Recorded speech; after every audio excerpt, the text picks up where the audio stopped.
사이다 무비튼. 남편과 결혼 후 몇 년 사이에 아이들도 생기고 꿈에 그리던 내 집 장만에도 성공해 남들만큼 행복을 느끼며 살고 있었다. 그러던 어느 날 실로 황당한 사기를 겪었다. 나는 학창시절 때부터 쭉 같은 번호를 사용하고 있었는데 갑자기 전 남친으로부터 문자가 온 것이다. 그리고 그 내용을 읽고 깜짝 놀랐다.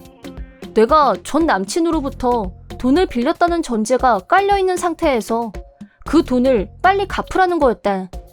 전혀 이해가 안 가는 내용에 나는 순간 머릿속에 물음표가 떠올랐다. 그래서 난 그런 기억도 없어서 빌린 적 없다고 답장을 했는데 또 빌렸잖아 라는 답장이 돌아왔고 심지어는 전남친 지갑에서 빼간 돈까지 돌려달라는 말까지 나왔다. 당연히 나는 그 사람 지갑에서 돈을 빼간 적은 단 한 번도 없고 솔직히 그 사람은 이런 돈에 집착할 만한 성격이 아니었기에 더욱 혼란스러웠다.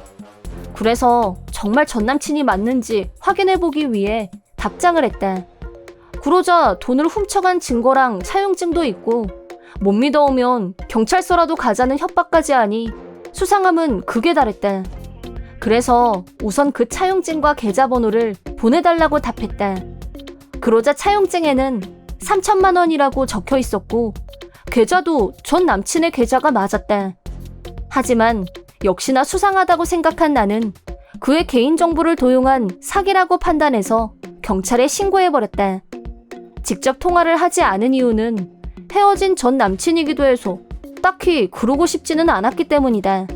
당시 전 남친은 잘생겼기 때문에 인기도 많았고 사교성도 좋고 학벌도 좋고 돈도 많이 벌어 여자들도 참 많이 따랐다. 거기에 자기가 인기가 많다는 걸 본인 스스로도 알고 있었기에 결국 양다리를 걸치게 되어 헤어진 것이다. 그런 그와 이제 와서 연락을 하고 싶지는 않았지만 쿨한 성격인 사람이 이런 돈 가지고 일일이 따지는 게 이상하다고 생각했다.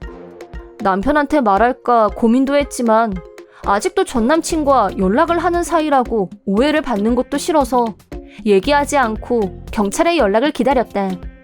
그 후 곧바로 그 문자를 보낸 범인을 알게 되었다. 범인은 바로 전남친의 아내인데 문자를 보낸 이유는 생활비를 다 써버렸기 때문이라고. 아무래도 전남친은 돈을 잘 벌었기에 계좌에는 충분한 돈이 있었다고 하는데 그걸 흥청망청 써버리고 그마저도 부족하다고 생각한 전 남친의 아내는 여러 곳에서 돈을 빌렸다고 한다. 그러고는 그 사실을 전 남친에게 들켰다간 골치 아프겠다고 생각한 그녀가 떠올린 게 바로 이런 사기였다고 한다. 사기여본 사이라 알지만 돈도 잘 벌고 얼굴도 잘생겼던 전 남친은 수많은 여자와 만났었는데 그 중에는 돈을 목적으로 사귀던 여자도 있었다고 한다. 그런 여자들의 연락처를 지금도 전 남친이 가지고 있다는 걸 알고 있던 그의 아내는 그 여자들에게 내게 보낸 것처럼 문자를 돌렸더니 실제로 돈을 보낸 여자가 있었다고 한다. 그가 워낙 쿨해서 실제로 돈을 빌렸던 여자도 있지 않았나 싶다. 어쨌거나 실제로 한 여자가 보낸 돈에 맞들린 그의 아내는 다른 여자한테도 계속 문자를 돌렸다고 한다. 이제 나이도 나이인지라 그와 헤어진 후 다른 사람과 결혼했거나 약혼한 여자도 있어서 돈 문제로 소송을 당하면 골치 아플 거라 생각했는지 전 남친의 아내는 꽤 많이 송금을 받았다고 한다. 그러다가 내 연락처도 발견한 듯하다. 다만 내가 경찰에 신고한 탓에 그 여자가 벌인 짓이 전부 발각되었고 전 남친의 귀에까지 들어가게 되었다. 전 남친은 와이프가 내게 그런 문자를 보낸 것에 대해 놀랐지만 그보다 내가 결혼해서 애까지 있다는 사실에 더 놀랐다.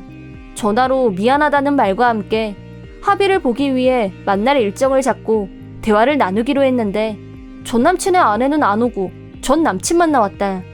전 남친은 나를 보더니 오랜만이네 어쩌네 하는데 나로서는 하나도 관심 없었고 얼른 합의만 끝내고 돌아가고 싶었다. 일단 사과는 하면서도 대체 무슨 속셈인지 다시 연락하지 않겠냐고 하길래 바로 거절해버렸다. 하지만 결국 전 남친의 아내는 구속되어 실형을 살게 되었다고 한다. 나는 딱히 피해를 본 것도 아니라 합의만 해주면 그만이었지만 전남친이 사귀었던 여자들이 서로 어떻게 연결된 건지는 모르겠지만 전 남친의 아내에게 돈을 청구한 걸 복수하겠다고 똘똘 뭉쳐 경찰서로 찾아갔다고 한다. 그 숫자는 무려 30명이나 됐다고 한다. 그리고 피해액이 총 1억에 달할 정도였다는데 그래서 전 남친이랑 사귀지도 않았던 여자한테 돈을 달라고 협박한 게 꽤 컸다고 한다. 그 여자는 왜 돈을 줬냐 하면 전 남친의 아내가 엄청 강압적인 태도로 돈을 안 주면 큰일 날 거라고 협박을 해서 어쩔 수 없이 200만 원을 보내고 말았다고 한다. 그리고 며칠 후 또 어이없는 일이 일어났다. 합의도 다 끝났는데 설마 아내가 실형을 살게 될 줄은 몰랐던 전 남친은 멘붕이 온 듯했다. 전 남친에게는 우리 아이 또래 정도 되는 애가 있는 모양인데 번호를 바꾸려고 생각하는 참에 갑자기 애를 맡아달라는 문자를 보낸 것이다. 너무나도 어이가 없는 내용이었는데 그 여자와는 이혼하긴 할 거지만 전 남친의 부모님은 이미 세상을 떠났기 때문에 애를 봐줄 사람이 없다고, 자기도 일하느라 바쁘니까 애를 못 본다고, 매주 주말에는 데리러 갈 테니까 그 여자가 출소할 때까지만 키워줬으면 한다는 내용이었다. 헛소리도 정도껏 해야지. 요즘 애 봐주는 서비스가 어디 한둘인가?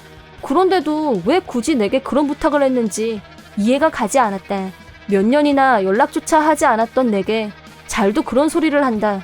정말 그 문자를 받았을 때는 입이 떡 벌어졌다. 그 여자도 정말 개차반이긴 하지만 전 남친 본인도 정말 비상식적인 인간이라는 걸 다시 한번 깨닫게 되었다. 그래서 그건 불가능하다고 정중하게 거절하니 아이가 좋다면서 넌 네 아이만 귀엽냐? 정말 인간 쓰레기네 라는 답변이 돌아왔다. 인간 쓰레기는 너고 생판 남인 내게 애를 맡기겠다고 한 게 누군데 대체 누가 누구 보고 인간 쓰레기라는 거야? 더는 대화하고 싶지 않아.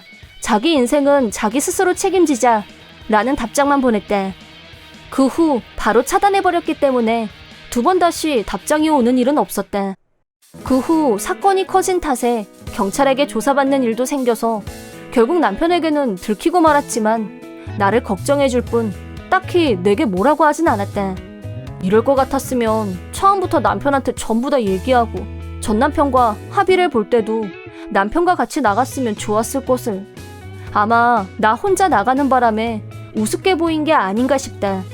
혹은 남편한테는 비밀로 하고 나와 다시 관계를 회복할 속셈이었을지도 모르고 지금까지 수십 명의 여자와 사귀며 결혼 후에도 그 여자들의 연락처를 가지고 있던 전 남친이라면 충분히 가능한 얘기가 아닐까 싶다. 워낙 인기가 많으니 자기가 그렇게 말하면 내가 쉽게 들어줄 거라고 생각한 모양이다. 착각도 유분수지.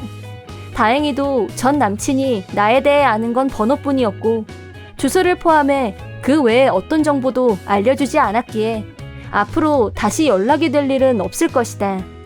우리가 함께 아는 사람들한테는 전 남친과 그 여자에 대한 얘기를 해놨으니 그 사람들을 통해 내 주소를 들킬 일도 없을 테고 엄청 경멸하는 듯한 표정으로 내 얘기를 들었으니 연락이 와도 그냥 무시하지 않을까 싶다. 이미 몇 년도 전에 관계가 끝났던 전 남친과 이런 식으로 다시 엮이게 될 줄은 꿈에도 몰랐지만 솔직히 전 남친은 내게 있어서는 완전 흑역사였는데 이렇게 확실하게 정리해서 참 통쾌하다. 그 후 지인으로부터 들은 얘기로는 그 여자와 이혼하고 싶지만 이혼해주지 않은 채 묵묵부답이고 회사에서도 이번 사건에 대한 소문을 듣고 정리해고 리스트에 올라갔다고 한다. 전 남친 본인이 저지른 짓은 아니긴 하지만 딱히 동정은 하지 않는다. 왜냐면 자업자득이니까.